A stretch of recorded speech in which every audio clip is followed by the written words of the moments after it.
And number two, I want to get paid for estimating work. I don't want to estimate work for free.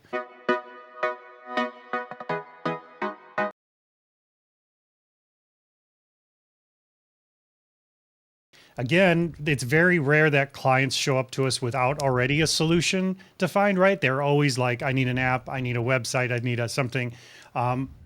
We always challenge that because this is not their expertise. Their expertise is in manufacturing or in. Well, if it was their expertise, they would have already done it, right? Right, Like they already exactly, went right. and said, "Hey, Mr. Website Person, build this, and then we'll figure out the data connects," right?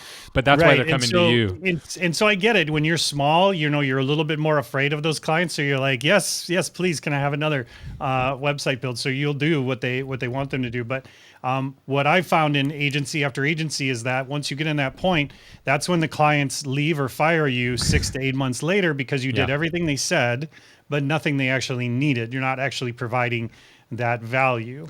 Wow, that's so good. Yeah, and we get this in the dental world all the time. People ask me why have you been able to grow your dental marketing company to the size that it is? And it's literally because we don't listen to the dentist. Yeah. Because they're dentists, right? And it's this same reason I don't go into my dentist and sit down and go, you know what, my teeth are kind of, and you should do this to my teeth. I'm like, you guys tell me what I need in my teeth. I can't read x-rays.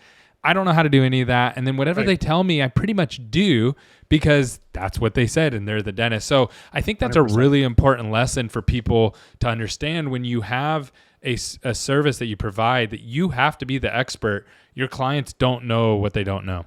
Right. And again, you might be dealing with, especially nowadays, because, I'm much older, so I've dealt with when this was their first go round. So they were very, a lot of clients were new to this sort of thing, but a lot of people have gone through a website build or some sort of digital thing and been burned or had a bad experience or didn't like it. And so now they might come in a couple of different ways. One way is they might stomp their feet and be like, I'm not doing this again. So what I want is exactly this, and this. And that can be intimidating because you're like, yes, I want you to write a check. I want you to pay me for the work that I love to do. And so you might say, okay, cool. And then, like I said, 4 months later, you're in a death march project where you didn't define any of the actual items, and now they're demanding all these things that you're considering out of scope, even though you never actually set expectations because you were too scared of them to do so. So you've done this to yourself, and sounds like you've done this before, Kurt. Like, oh no, no, this is it's total hypothetical, Gary. I didn't get good at this because I was just good at it. I got good at this because I screwed it up a lot early on when I was much younger. And so, those things are important because it sets your agency to a new level because they understand this is the place I go to for answers, not for web development. These are the people that provide me solutions, not code or design. So you want to be that trusted partner because then they're going to keep coming back to you. And even more importantly, they'll refer you.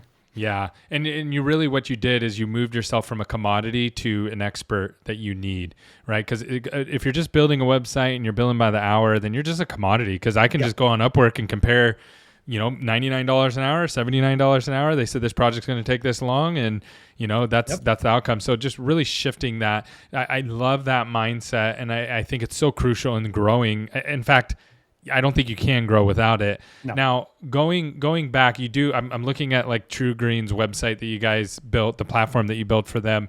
Walk me through some of the client-facing stuff that you build, or not client, customer-facing stuff that you build, like the True Green, which looks amazing.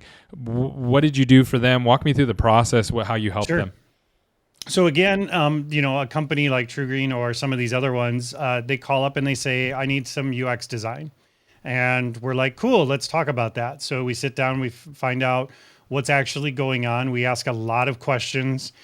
We don't do anything without a workshop up front where we are workshopping through what those issues that they said there are so we can get our questions in there. And then what you come to find is What do you mean by workshop? Like, what do you mean by a workshop? Yeah, so all of our projects or all of our engagements start out with some version of a workshop. So for two reasons. One, because I need to be able to ask a lot of questions that I need to get sorted out before I can determine what the actual solution is. And number two, I want to get paid for estimating work. I don't want to estimate work for free. So they have a complex solution. If they want some sort of range, I can just give them a range based on experience, right? I can just say, well, an app can cost $350 to $500,000. Oh, wow, that seems really expensive. Sure, it does, because that's usually what people pay us to do those sorts of things. Well, I was thinking more like this. Oh, okay, cool. We can design to a budget too. So let's get in a workshop and figure out what that looks like.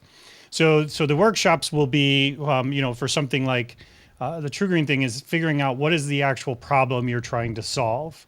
I get it. You want UX help. You want design help.